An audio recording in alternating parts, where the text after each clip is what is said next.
for the Pledge of Allegiance. I pledge allegiance to the flag of the United States of America and to the republic for which it stands, one nation, under God.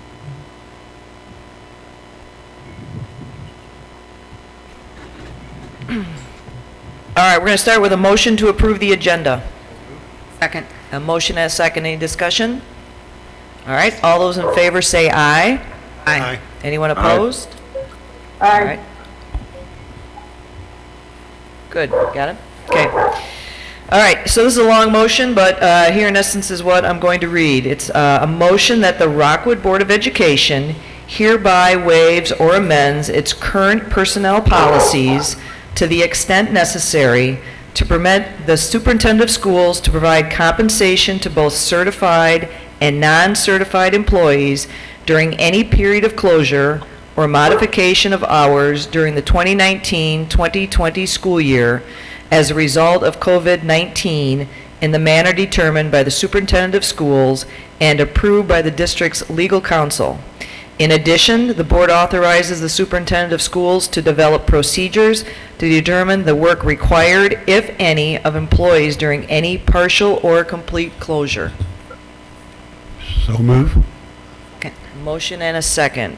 Discussion. I'll jump in with the initial discussion, and then I will invite Paul and Dan up to talk about finances a bit. Certainly, we have been monitoring the recommendations and guidelines from the Centers for Disease Control, and we have met as a group of superintendents with the St. Louis County Department of Public Health regarding the spread of COVID-19. Just want to reiterate that the CDC continues to recommend social distancing, effective hand washing, and avoiding large events and mass gatherings. And we also know that this situation continues to evolve rather rapidly. So as a result of the closure of our schools and the continuing potential for the spread of COVID-19, many of our daily operations in Rockwood will be modified over the next few days and weeks. So as we undertake this endeavor, we're asking certainly for patience, flexibility, and understanding. And with this motion today, we believe we will be minimizing the financial impact upon our employees. So what we would seek to do as a result of this motion would be to, while daily work routines will be modified, we want to assure our staff members that they will continue to receive compensation and benefits based upon their regularly scheduled work days. With the potential approval of this motion, district and building administrators would be providing specific guidance to employee groups regarding expectations, work requirements, and the possibility of working remotely. And we would modify those guidelines and expectations as needed on very short notice. Again, we're going to have to be extremely flexible during this time. We want to continue the essential operations of our school district. And so we are asking the board to approve this motion today. We've been in extensive contact with legal counsel as well, and they've been providing us guidance throughout this new challenge. And so at this time, I would ask Paul and Dan to come forward and just provide the board with an overview of potential financial impact and considerations.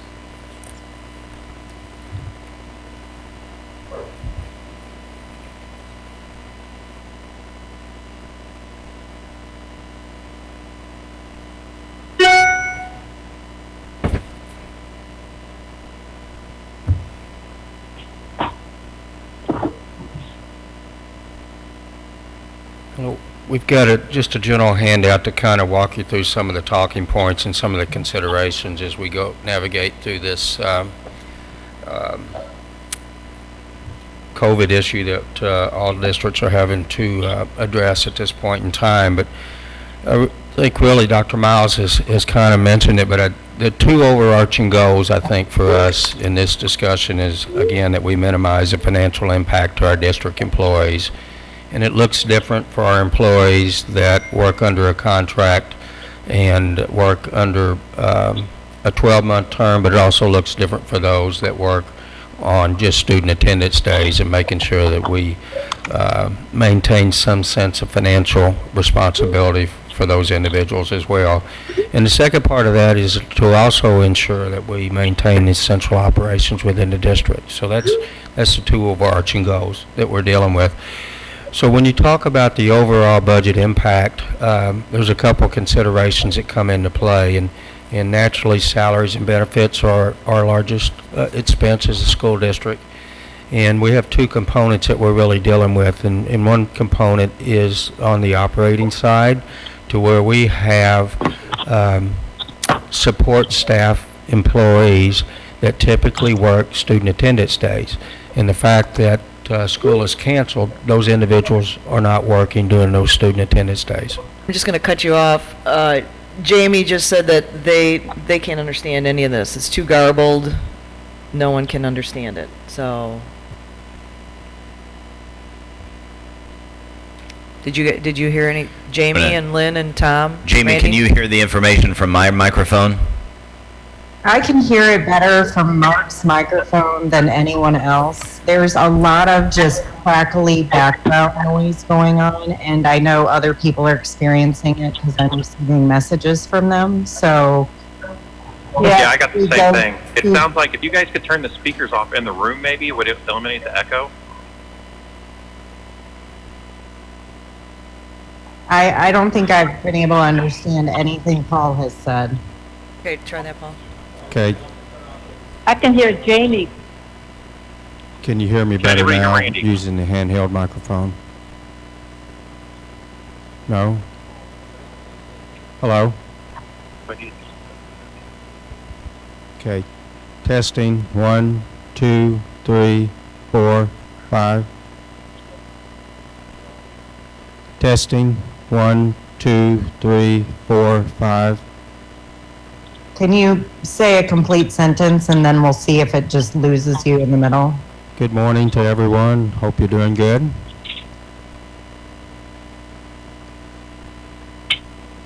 Was that understandable?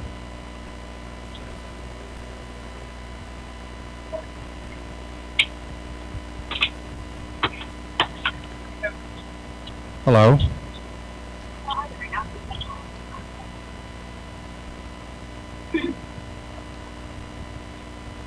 What about these handheld mics? Are these any better?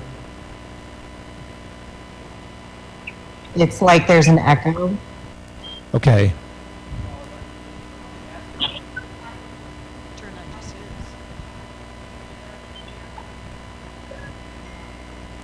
All right, board members who are on remote locations, if you could mute your microphones when you're not talking, that might help. What? Lynn, if you could mute your phone, please. We're troubleshooting and seeing if that might help. If you folks on remote locations mute the audio there, that might help. Can you hear me? Yes, we can. Can you hear me?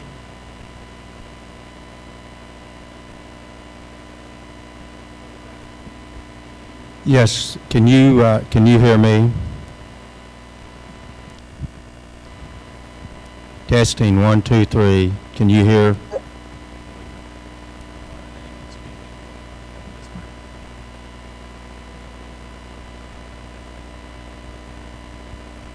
Carl, what are you I'm going- speaking into? Because that is mute. very clear.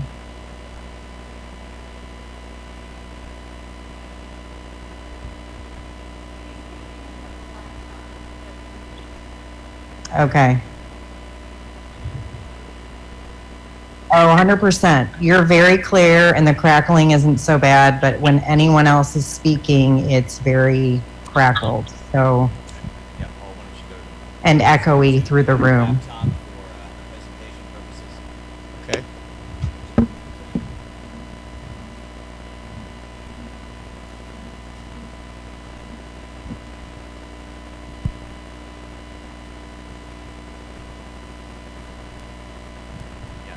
They can hear Carl. So speaking into the laptop for presentation purposes. Those are turned down. Those are not working. They light up, but they're not.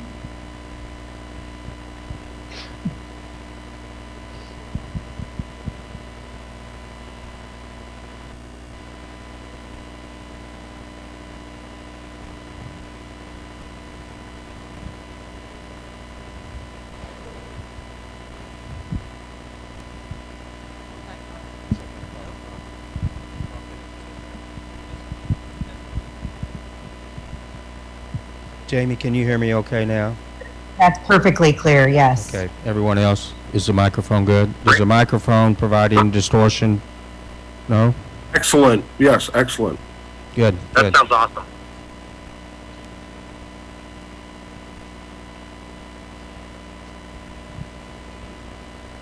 Okay, okay. All right, I think we're good to go.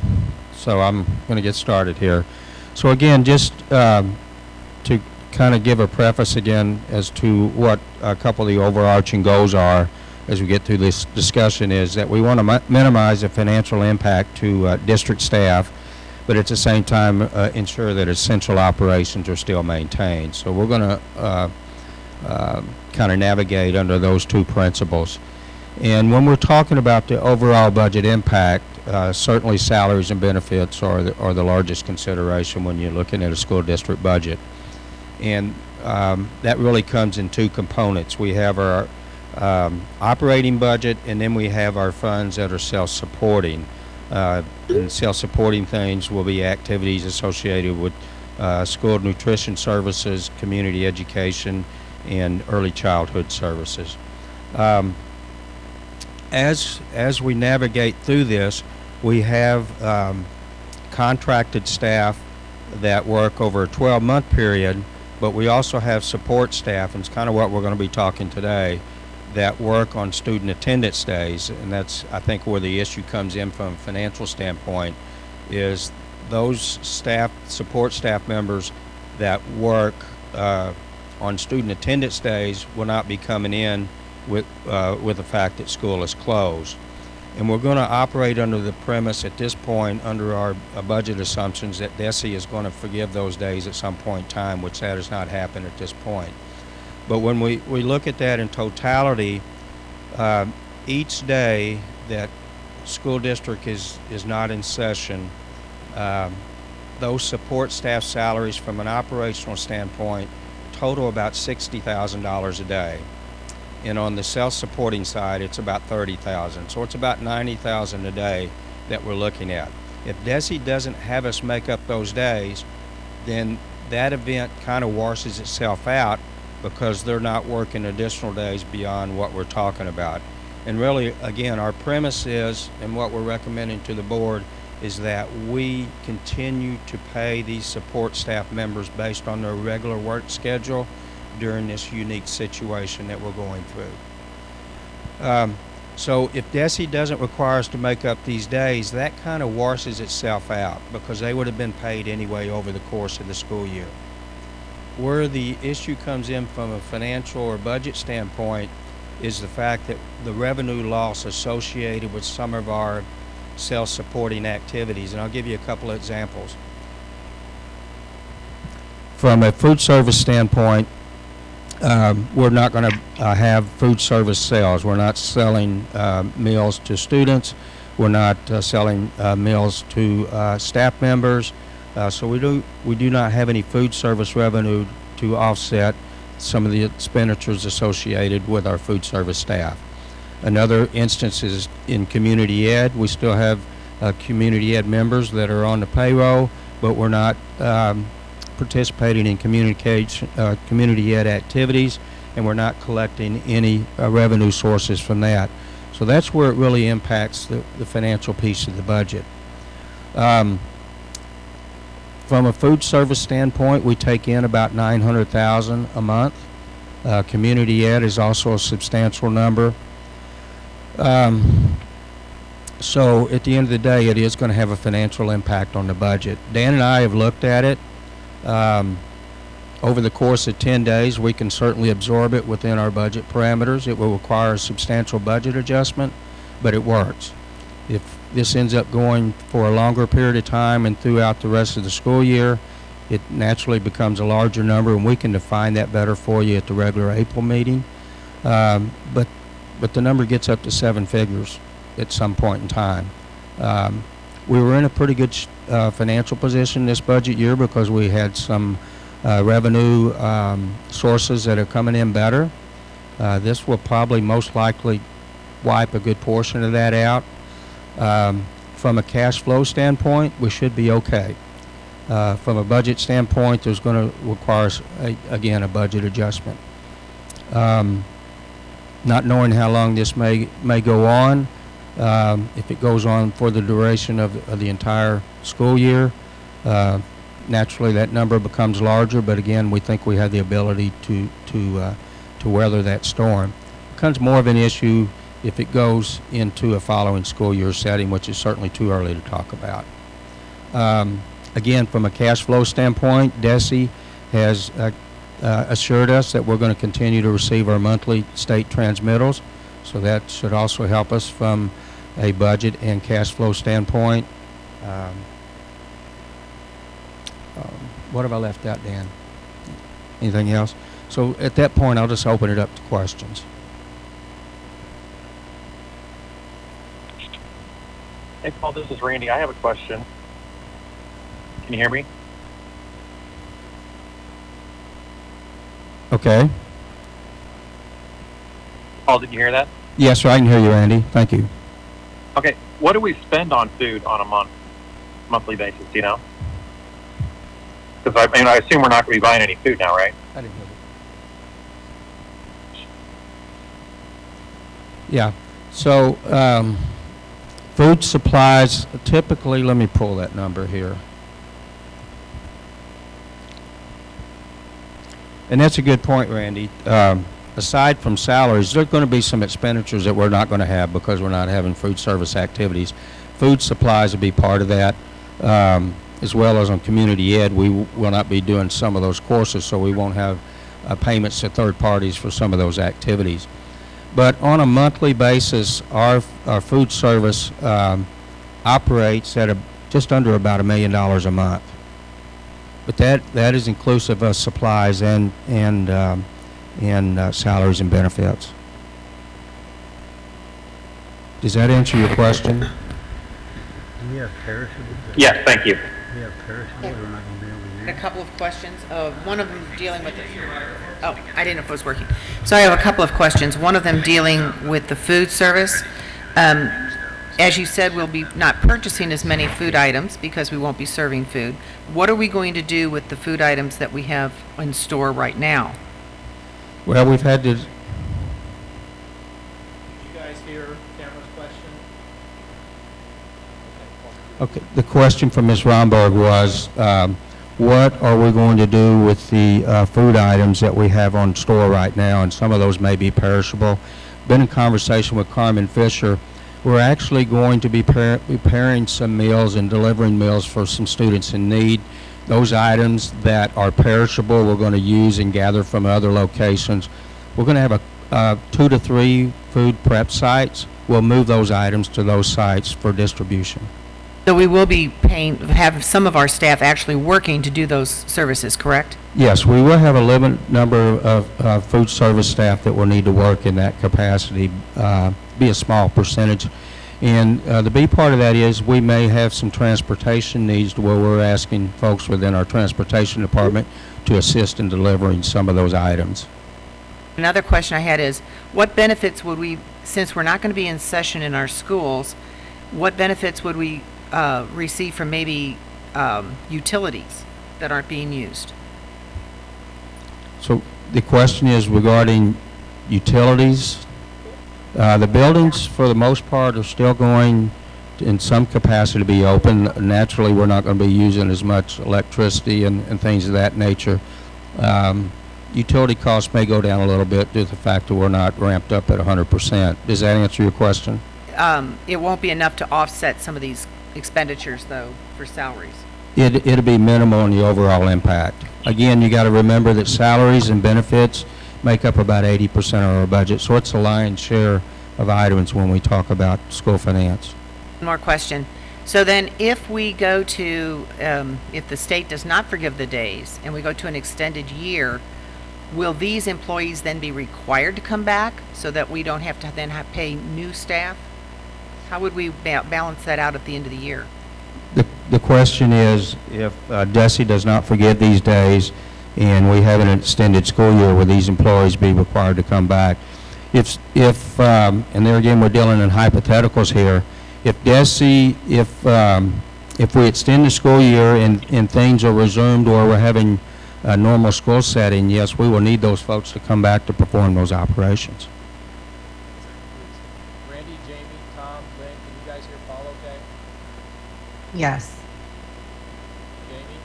Yes, I can hear him. Yes, I can hear him fine. Yes. Does that answer all your questions, Ms. Romberg? Okay, thank you. Anyone else have questions? Again, part of what we're going So to... support staff, I mean, is that going to be obviously like any type of administrative pool, coaches, you know, what about contract coaches from outside the source if obviously the season's been put on hold or whatever? I mean, you got, you know, people that aren't teachers that get the coaching compensation. Anything else out there? I mean, that covers or does not cover?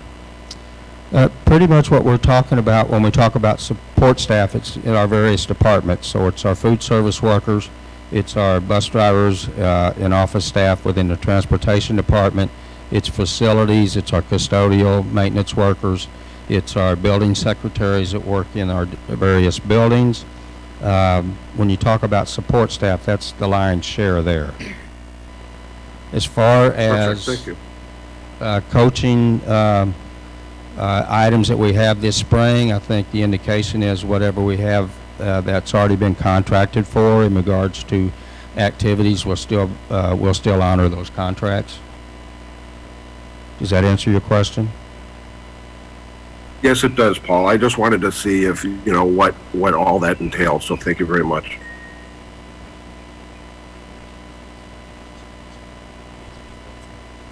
Okay, all right, okay. Any other questions? I heard him fine. No, I heard him fine, so I don't know if you guys were able to hear me. He answered my question. You know, I just wanted to have a better understanding of, you know, the full scope, obviously transportation, anything that makes the school district run. So that answered it. Thank you. So really what we're talking about is regularly scheduled work days, folks, that we're going to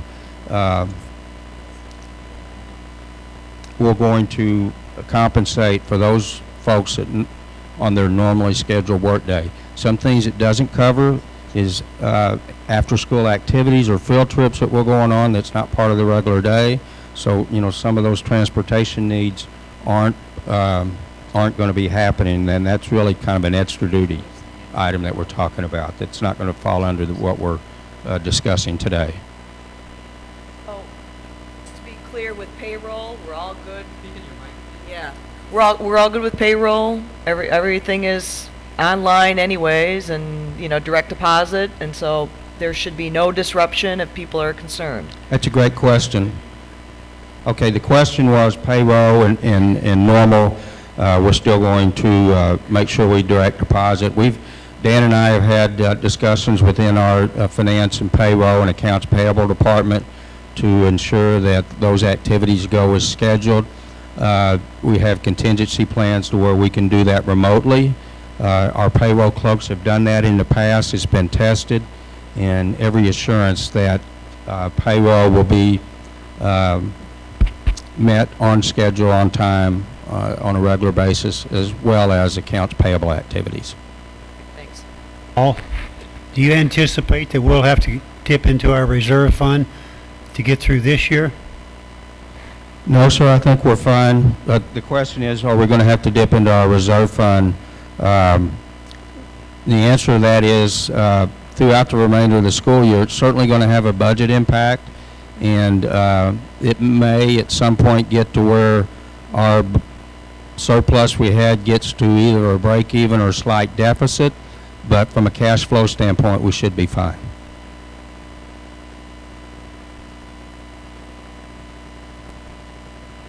Any other questions? Thank you.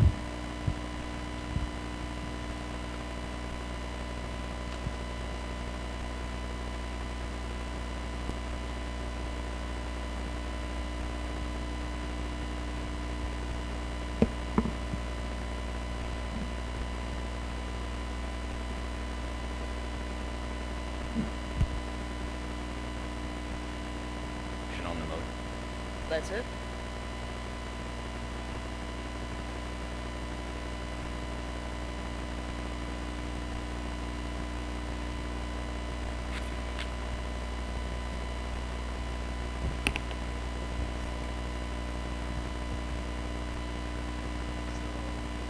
Then?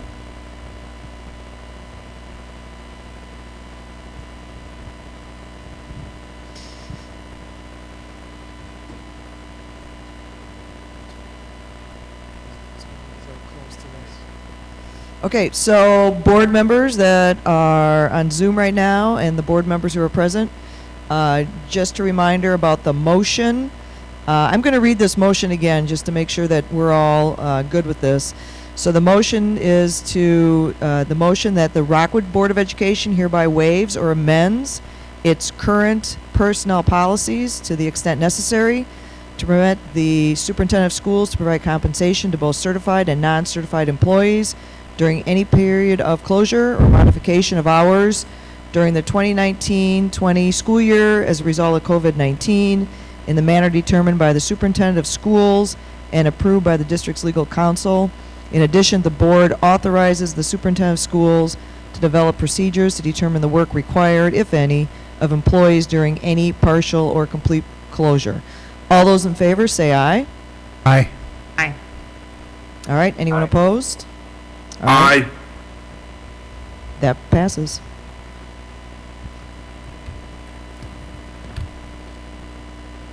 All right, so next, we're going to have discussion of educational and support services.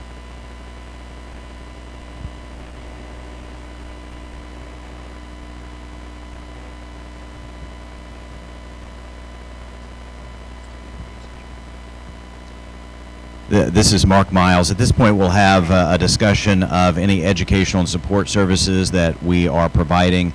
I've asked staff members just to provide a high-level overview for board members related to those educational and support services, and we'll be able to answer any questions from the board. I've asked Shelley Willott to come in and provide that overview, so Shelley will be up next.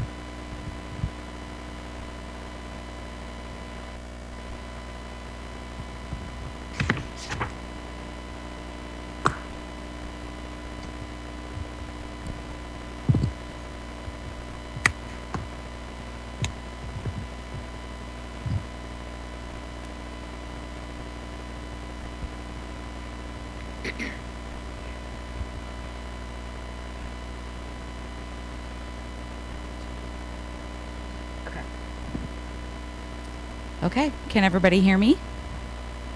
Yes. Louder. You need me Yes. to talk louder? Yes, please. How's that? Perfect.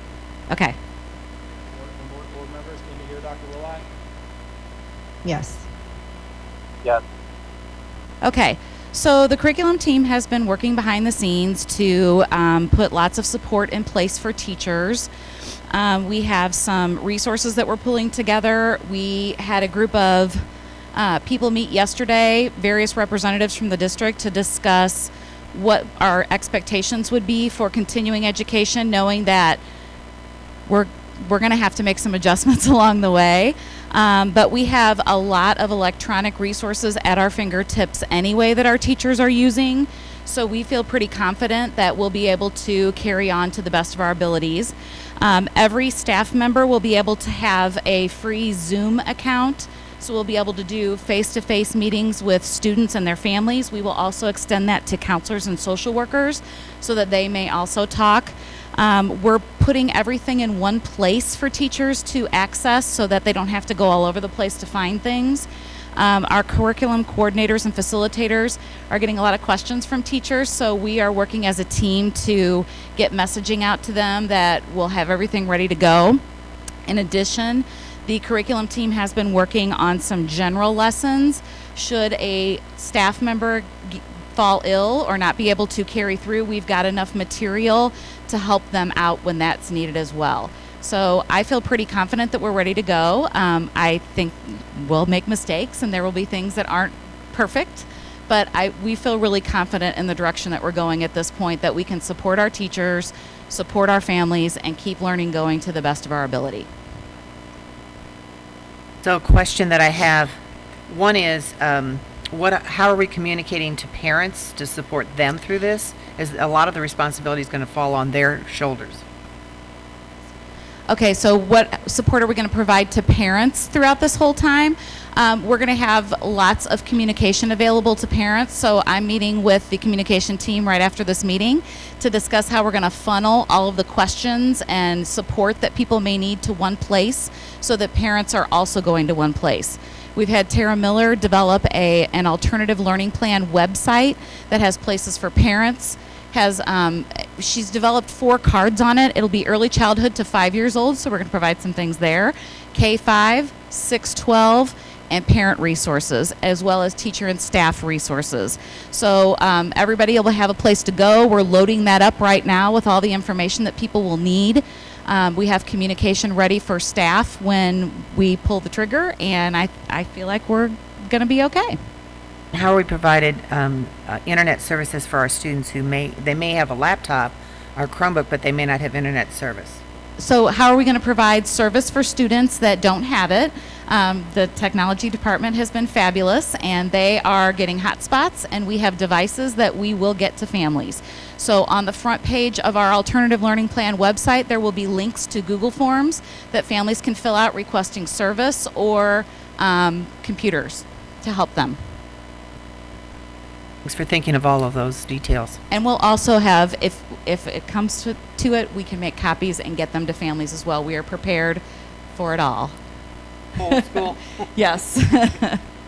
Our children need as much normalcy as they can have during this time. We know that they want to communicate with their teachers. That's going to be hard for some of them to be away from their teachers. So like I said, we had a great group of people yesterday. We had RNEA representatives there. We had principals there. We were all involved in putting some of the final touches on that, and we'll all be in communication as this proceeds. We'll also be doing check-ins frequently with our staff to see how things are going and adjust along the way. So we've got plans in place for that.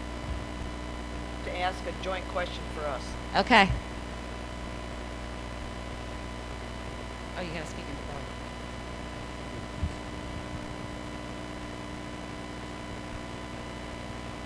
that. Okay. Here's a question. I'd like to know what you think a typical teacher's day will be like. Typical teacher's day with this new format. So we are asking at this point that our elementary teachers reach out to students at least once a week. That's kind of what we have in place. We're going to try that at the beginning. Everything's going to be a trial at the beginning because we're not really sure how this is going to go. So a typical teacher's day would involve communicating with students, working on lessons. It may not be the typical hours that they work. I think we're going to see some adjustment in those schedules. We anticipate that some of our secondary students may not be up at 8 o'clock in the morning working on their coursework. So we're probably going to have to adjust our schedules along the way, and we will work with staff on that. Like I said, I think we're ready to have those conversations. We'll set some minimum guidelines out there at the beginning, and after a week say, is this working? Is it not working? What are we thinking? But we are going to ask teachers to touch base with kids, and we're going to ask them to communicate with families. We've got a series of emails that will start all of that will trigger with an email from the principal to the community, and then an email from the teacher to the parents saying, here's how we're going to operate, here are the tools we're going to use. We have teachers that are in Google Classroom and Canvas regularly at 612, so I think it's going to be a little easier route for many of them. But we're putting a lot of things in place for K-5 to make sure that goes as smoothly as possible as well. I have not talked to some of our ancillary groups yet, just minimally, but we're talking about librarians making stories available to kids through reading to them. All those things are in place. So those conversations are starting, and we're pulling things together. It's been amazing to see the jump of staff to say, how can I help? And that's been really exciting to me that we've had secondary teachers reach out and say, I know Canvas, I'll be glad to train teachers.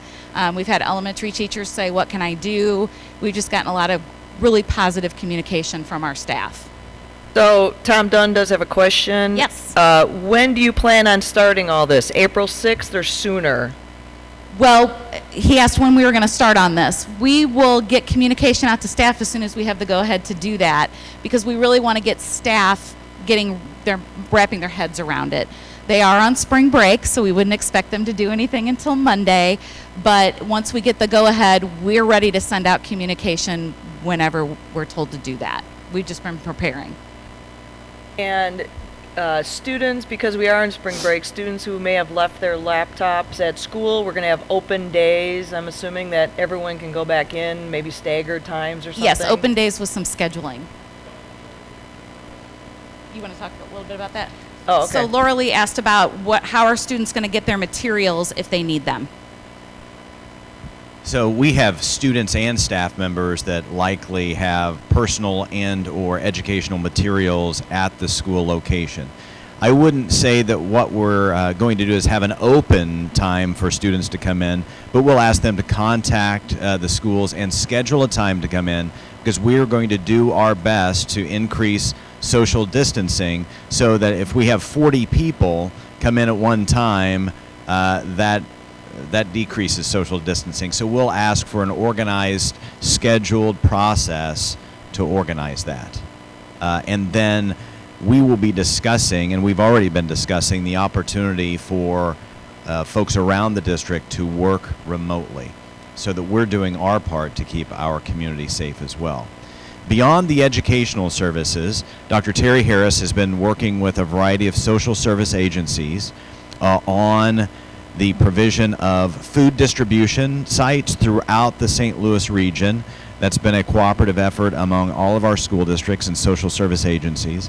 In addition, we recognize that many of our students continue to need social support, emotional support, and mental health services. We'll be working with our school social workers, our school counselors, to continue to provide those services in the best way that we can. There are going to be a lot of unanswered questions and questions we field along the way. Patience, flexibility, and understanding, knowing that we're not going to have the answer to every question immediately, but when those questions arise, we're going to do our very best to make the best decisions out of a very difficult situation. And so we're just going to continue to ask for patience, and we're going to give this our very best shot to continue the greatest sense of normalcy that we can. If any other members have questions? Board members online, any other questions from board members? Again, we just want to provide a broad overview of our planning processes. Jamie, I see you raising your hand. I just have one question, and I'm sure it's just nobody has an answer to at this point, but I'm hearing it from a lot of people. Obviously, there's concern about AP tests and, less so map testing, but AP, and I'm sure there's been no guidance given yet by state or national people as to how that's all going to be impacted. Actually, there has. So Jamie asked a couple of questions about AP, ACT, and SAT testing. At this point, ACT and SAT have been canceled for April and May. The AP College Board is discussing the possibility of online testing at home. They're trying to put those things together. We don't know all the details yet, but they made that announcement yesterday, so we're hoping to hear something on that soon. We know that that impacts our families financially, and so if we can keep that AP testing going, that would be a great thing. Okay.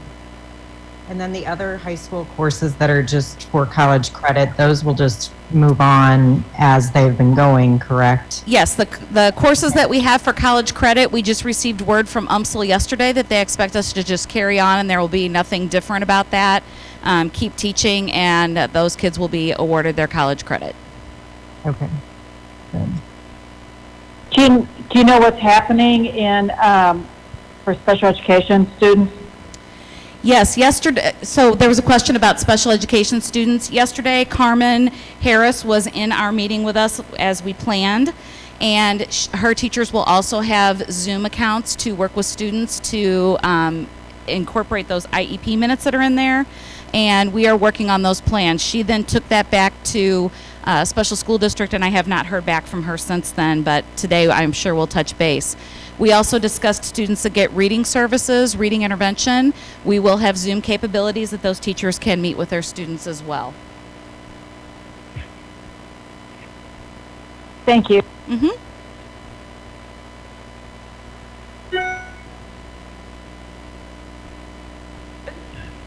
So, let's do we have a plan, or are we kind of winging it still? And I don't mean winging it in a bad sense.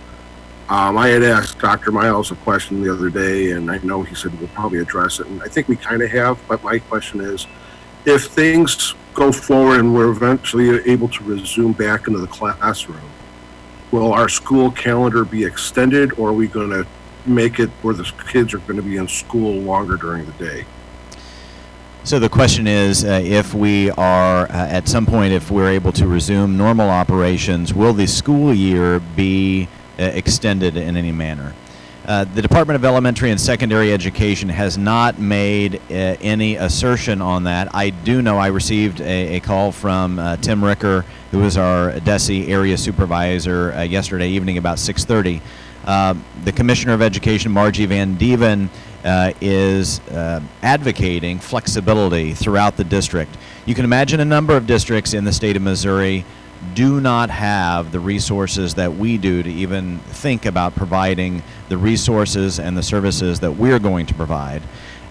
So Dr. Ricker just encouraged us to continue with our plan. We've been in communication with him to outline the services that we're providing.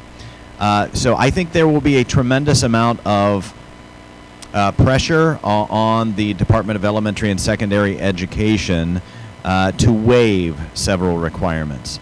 Again, I can't predict what they're going to say. I would imagine that we are in a better position than most districts around this state. And again, we're going to give it our best shot to provide ongoing services to our students and our families.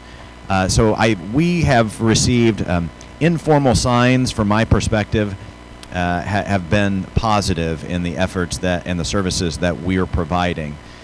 So I can't guarantee or promise anything, but I think the information, the feedback that I've received is that the Department of Elementary and Secondary Education is impressed with the plan that we have moving forward. Thank you. Any other questions? Thank you.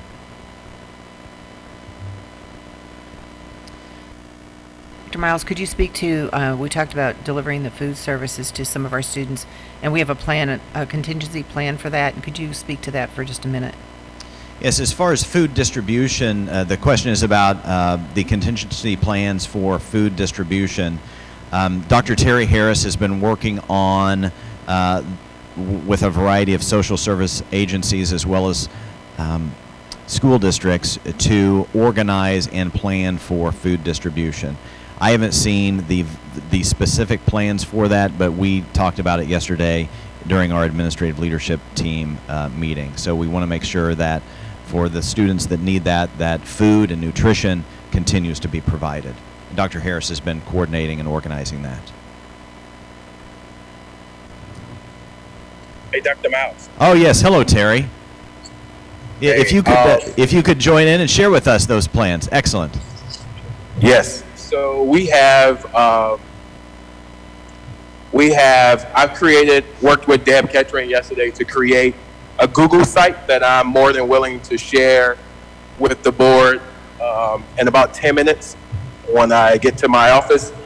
And it has a list of all of the schools in the city of St. Louis as well as St. Louis County, with where kids can pick up food, grab and go lunches. So I organized a call yesterday with over 100 people in the St. Louis region to figure out a way that we can all continue to feed our kids. The reality of the matter is we have Rockwood students, and then we have students who attend Rockwood schools but live other places. And Rockwood is not unique to that. All of our schools are. So we have 1,600 kids in the VIC program.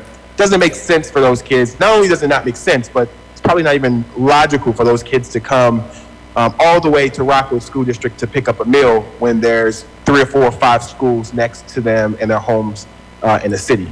Or for example, the kids who are experiencing homelessness in North County but attend schools in Rockwood. It doesn't make sense for those kids to come to Rockwood. They can just go to a school in Hazelwood.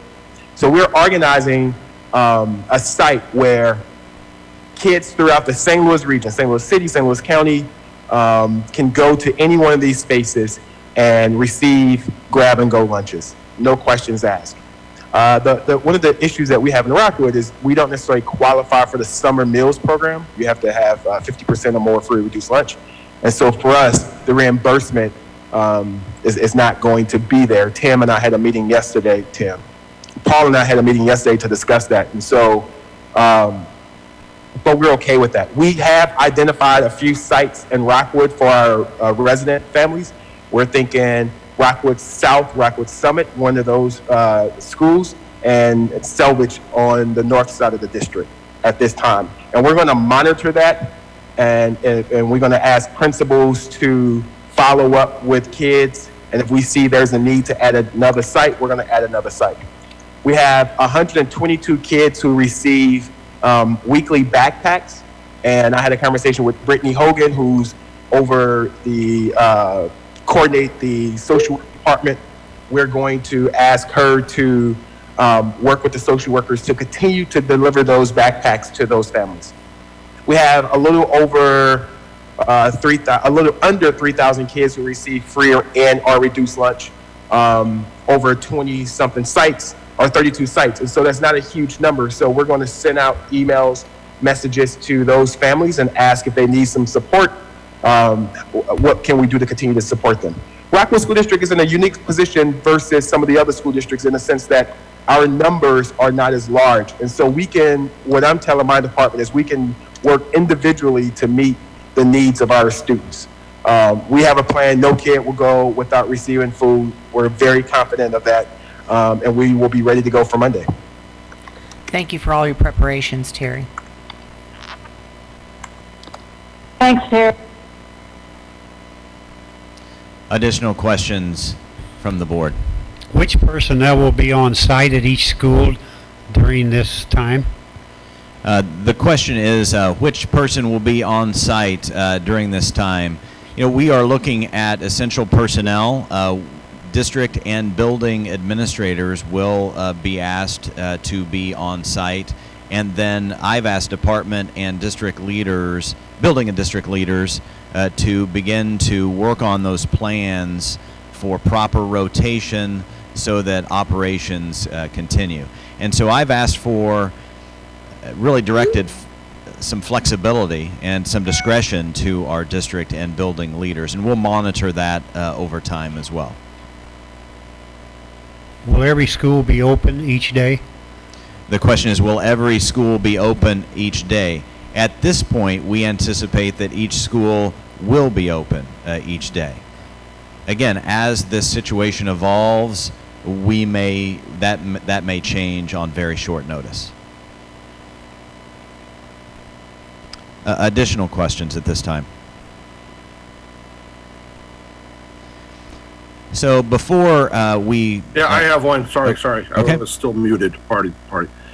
This may or may not be able to be answered at all. I just want to throw it out there. Just, I think there's been, was it 40 cases of coronavirus diagnosed in the state of Missouri or something like that. Has any indication been any resident of Rockwood by chance? I mean, no names or anything, but if we don't know, that's fine. If you can't disclose it, that's fine. I was just kind of curious. To my knowledge, so the question is, do we have any knowledge of someone being diagnosed with COVID-19 in the Rockwood School District? To my knowledge at this point, I'm not aware of an individual that has been confirmed within the Rockwood School District. Again, we're maintaining regular contact with the St. Louis County Department of Public Health, and we'll continue to monitor that.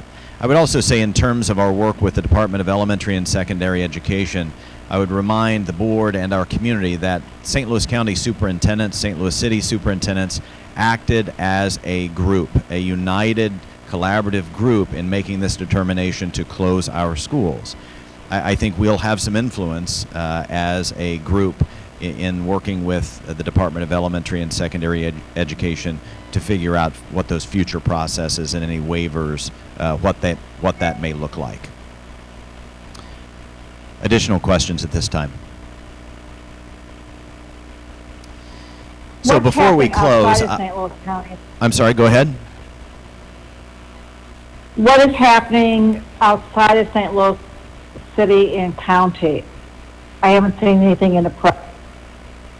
And so the question is, what's happening outside of St. Louis City and St. Louis County? St. Charles, Jefferson County, those schools have been closed as well. I've seen as you look at Columbia, Jefferson City, the closures are headed to mid-Missouri as well. The mayor of Kansas City yesterday requested that schools close there as well, so we began to see the closure as well. So I think you'll see closures, I believe, statewide. I think in our area, we had immediate contact with our health departments, and I think there are some school districts around the state that are beginning to have those conversations. I think we were very proactive in our approach with our communities as well as our schools to coordinate with health officials in the area. And they've been very open to our questions and concerns. So again, it's been a very collaborative effort. To put that in perspective, Virginia and Maryland have postponed classes through the end of April. So great job, Dr. Miles. Well, again, Franklin County, Missouri is also closed. So we'll continue to monitor this. So as we approach the April 3rd date, days before that, we'll be meeting once again as a group of superintendents to reassess in collaboration with the St. Louis County Department of Public Health to reassess where we go from there. So not predicting the future because things continue to change dramatically and quickly. No, I think that's a great plan. I was just stating that, I mean, just to put it in perspective, what other states, I think they are making a much longer break than maybe potentially necessary. So I applaud the step-by-step approach that you and the other superintendents have taken. Yeah, our Governor Parson has allowed local school districts and local collaboration with health departments in order to inform that decision. So I don't anticipate there will, at this point, the information I've been provided is there will not be a governor-issued closure of schools in the state of Missouri. He's allowing that to be a local decision. So before we close, I just want to extend my appreciation to the Board of Education for your flexibility, your support of our entire community, and our staff members. I want to thank our legal counsel for your continued guidance. I want to thank all of our district leaders and our staff members for your engagement. We're going to give this our very, very best shot. Laura Baker, I appreciate your leadership in this endeavor and your openness and transparency and communication. Thank you so much. Again, to our staff members, I'll be providing some communication to staff members likely later this morning or early this afternoon about the action taken by the Board of Education today. So I want to sincerely thank you for your continued support of our entire community. Thank you for your leadership. Okay, everybody good? Any other questions or comments? All right, let's adjourn the meeting. Thanks, everybody.